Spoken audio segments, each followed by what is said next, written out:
Hey, magandang umaga sa ating lahat. So, bali ang papag-aralan natin naman ngayon is about sa ating chapter 9 ng differential calculus, the differential. Okay? So, the differential is a tool used in calculus to approximate how a function changes when its input changes by a small amount. Okay? So, we have if y is equal to function of x, then the differential of y is defined as, okay, so yan, so dy is equal to the first derivative or the derivative of f of x, then dx, okay, where dx is a small change in x and dy is the approximate change in y corresponding to dx, okay, yan. So actually applicable itong differential nito sa pagkuha ng error, for example, ng volume, error ng area, error ng length, and so on. Kung halimbawa, mali yung pag-measure mo doon sa diameter, for example, ng isang cylinder, of course, mali din yung makukuha mong volume. So, yung error na yon, okay, that is related dito sa differential, no? Okay? Geometrically, the differential uses the slope of a tangent line at the point of to approximate the change in the curve near that point. This makes the differentials very useful for approximations, ayan, and error estimation. So mamaya i-explain natin kung paano yung error estimation na yan, okay, and approximation. So meron tayong example dito. If y is equal to x cubed, find dy when x is equal to 2 and dx is equal to 0.01. So halimbawa yung error daw, no, parang yung ano natin dito, yung dx natin dito, yan yung error. Okay, for example, yung length for example is 2. Okay? Pero doon sa pag-measure mo, mayroon kang error na 0.1. Sabihin na lang natin na ang dapat ay 2 pero ang na-measure mo ay 2.1, parang ganun, or sabihin na lang natin na 1.9. Okay? So ano kaya yung magiging error naman kay y? Okay? Yeah. So dy. Okay? Okay, yan. So kung kukunin natin yung derivative, that is dy is equal to 3x squared dx. So substitute lang natin yung dx dito tsaka yung 2. So dy is equal to ito 2, ito square and then 0.1 to. So dy, ang dy natin diyan ay magiging 1.2, no? Okay, so ibig sabihin niyan, kung ang error mo sa x is 0.1, ang magiging error mo doon kay y ay 1.2. Okay? Yan. For example, no, halimbawa, yung volume for example ng cube ay ano yung volume is equal to s cube, no, or the s corresponds to the side. Okay? So kung halimbawa parang kamukha niyan similar siya Kung kukunin natin yung derivative, that is 3s square ds. Okay, kung halimbawa yung s, yung actual or yung dapat na side, okay, yung haba ng side ng isang cube for example ay 2. So mangyayari niyan ay magiging parehas din lang naman to, no? And then halimbawa yung error mo sa pagkuha ng s or yung side, halimbawa instead na 2, ang na-measure mo ay 2.1, parang ganon. So 0.1 to, so this is 1.2. Okay? So yan yung ating dB. Wherein in actual, dapat ang volume mo ay, ano to? Tawag dito. S cube is 8, no? Okay, 8. Yan. Pero dahil sa mali yung pag-measure mo, ang nangyari niyan naging 9.2. So meron kang error na 1.2. Parang ganun ang ibig sabihin ng error na yan. Okay? So ganun ang ibig sabihin niyan. Kaya kung titignan natin, maliit na error, no? So maliit na error doon sa side, napakalaking error na pala doon sa volume. Okay? So 'yon ang ibig sabihin yan. Okay? Bigay lang tayo ng example, no? Para mas maintindihan ninyo yung problem. Okay, so estimate natin ang square root ng 101. Take note kapag kukunin natin or i-calculator natin yung square root ng 101, that is equal to, yan ay 10.04987 and then ang haba, no? Okay, now, let us use differential to approximate or estimate the square root of 101. So, let y is equal to square root of x, okay, in which, okay, for example, x is equal to 100, no? Halimbawa lang. Okay? So, x is equal to 100. So, ang magiging dx mo dyan, for example, is equal to 1. Kasi nga 101 yon. Okay? 101. Halimbawa lang, no? Na nagkamali ka ng pag-count or pag-measure, for example, ng 1. Okay? So, now, okay? So, y, kunin natin yung derivative. dy is equal to 1/2 ng x raised to negative 1/2 and then dx. Ayan. Okay? And then dy is equal to 1/2 and then nasa baba pala to, no? Ilalagay na lang pala natin sa baba. Dx over 2 square root ng x. So, substitute lang natin yung 100 dyan and then yung dx. So, yung magiging dy natin is equal to 1 over 2 square root ng 100. Okay? So, dy is equal to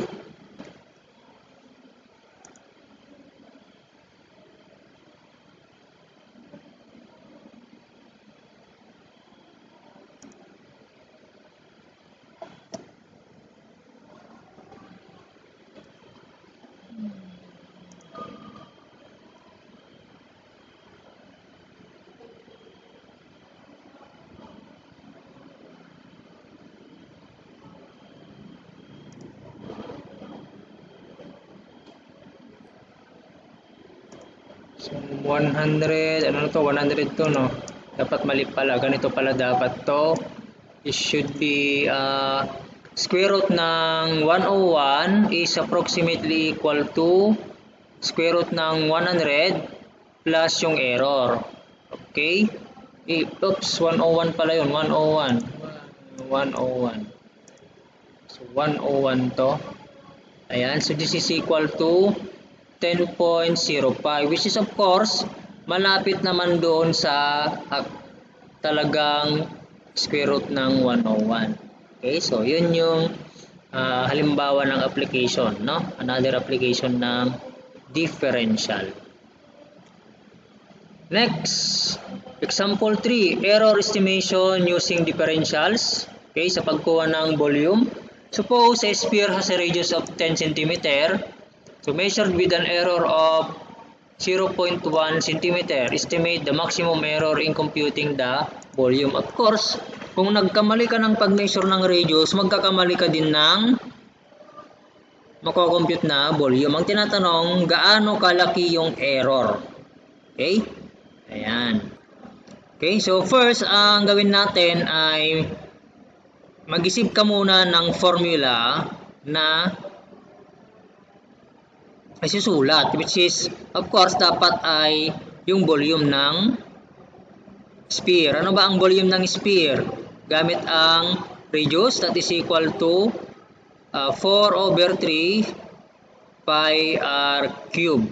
Okay, so yan na yung ating formula. Pagkatapos mong makapag-create ng formula, okay, kunin mo na yung derivative ng both sides. Okay, so dB is equal to 4 over 3 pi and then kunin natin yung derivative ng variable, that is 3r square and then dr, and then substitute natin yung mga values. Okay, cancel to, tsaka yan, so magiging 4 pi, ang radius natin ay 10 and then ang dr natin ay 0.1. Okay, so dB So, ito yung may error sa pag-compute ng volume. So, this is equal to 12.57 okay, cubic centimeter. Dapat pala nakaano to, square to, no? Ayan. So, the answer should be 125.66 cubic centimeter. Okay, so yan yung ano natin. Nakalimutan ko palang nilagay yung unit natin, So, dito sa may part na ito, no?